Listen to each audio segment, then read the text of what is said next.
একটা নির্মম সত্য কথা কি জানেন? স্বামীর কঠিন দিনগুলোতে কষ্টের একমাত্র সাথী হয় তার স্ত্রী। সুদিনের আনন্দ সবার আগে ভোগ করে তার পরিবার। কথাটা কি আসলেই সত্যি, নাকি ভুল বললাম? কমেন্টে জানান।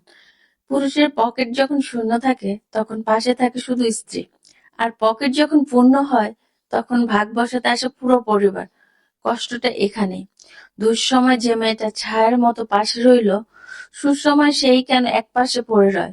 স্বামীর কষ্টের সাথী যদি স্ত্রী হয়, তবে সুখের বেলায় পুরো পরিবার কেন আগে আসে?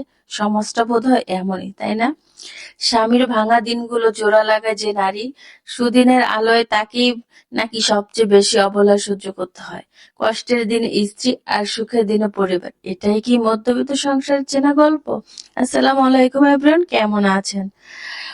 আজকে আমরা গিয়েছিলাম হচ্ছে শাহবাগ, দোয়েল চত্বর। এটা এখানে একটু আমি হঠাৎ করে দুপুরবেলা বললাম আমার হাজবেন্ডকে একটু ঘোরাঘুরি করতে যাব। আসলে মনটাও ভালো নেই, খুব কষ্ট হয় বাসায় একা একা, আমি বাচ্চাকে নিয়ে থাকি। তো আমার বাচ্চাটা অনেক বোরিং হয়ে যায়, আর হাতে একদমই টাকা পয়সা নেই। কিন্তু কি করার বলেন, শখ তো আর থেমে থাকে না, আর এই বয়সে শখ পূরণ করব না তো কবে করব? আসলে আমার সামর্থ্য নেই, চাহিদা খুবই কম, ছোটখাটো জিনিসে আমি খুব খুশি হই।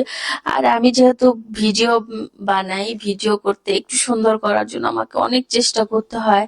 যদি আপনাদের একটু ভালোবাসা সাপোর্ট পাই, আসলে আমরা ফেসবুকে একটু শালীনভাবে ভিডিও করি বলে আমাদের ভিডিও থেকে কোনো ভিউ আসে না, বা কোনো সুন্দর হয় না, বা কোনো ভাইরাল হয় না, জানি না, তবে চেষ্টা চালিয়ে যাচ্ছি। কোনো একদিন ইনশাল্লাহ ভাইরাল হব। আর এই দেখেন, এই এইগুলো কি মানে বোতলের ভিতর লাইট এবং সুন্দর করে আর্ট করা আমার কাছে খুবই ভালো লেগেছিল। যাই হোক, আমরা একটু ঘোরাঘুরি করে আম, আবার চলে যাচ্ছি আরেক জায়গায়। মানে আসলে তেমন আহ কিছু কেনা হয়নি, শুধু একটা ঝুড়ি কিনেছিলাম। আর এত দাম, আসলে দামের সাথে আমার সামর্থ্য হয়নি, তাই আমার তেমন কিছু কেনা হয়নি, শুধু দেখে চলে আসলাম। আর এখানে বাচ্চা, সে তো খেলনা দেখলে খেলনার দিকে যাবি বলেন। তো বাবা মায়ের হচ্ছে নিজে খাক বা না খাক, সন্তানকে খুশি করতে হবে, এটা আমাদের দায়িত্ব। আর বাচ্চারা তো ছোট মানুষ, ওদেরকে আসলে আমি মনে করি এই বয়সটা ওদেরকে তেমন কোনো কষ্ট না দেওয়াই ভালো। কারণ বাচ্চারা উপভোগ করবে ছোট সময়, আর বড় হলে ওরাও আরেকটা জীবনে চলে যাবে, তখন ওদের ঘাড়ে দায়িত্ব বোঝা চলে আসবে। তো আমরা আবার একটু নিউ মার্কেটে গেলাম, নিউ মার্কেটে ঘোরাঘুরি করছি। আসলে আমি আর আমার হাজবেন্ডের যখন মন খারাপ থাকে বা কোনো সমস্যা হয়, তখন আমরা একটু ঘোরাঘুরি করি। তো আজকে ওয়েদারটা গরম ছিল, তারপর একটু ঘোরাঘুরি করলাম।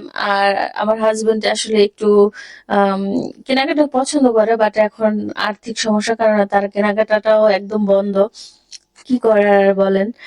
তারপর আমি একটু জিনিস দেখছিলাম, আসলে একটু দেখতে ভালোই লাগে, কিনবো কি না হয়তো বা দেখে যাব পরে, আবার টাকা হলে কিনবো ইনশাল্লাহ, যদি কখনো সফলতা পাই।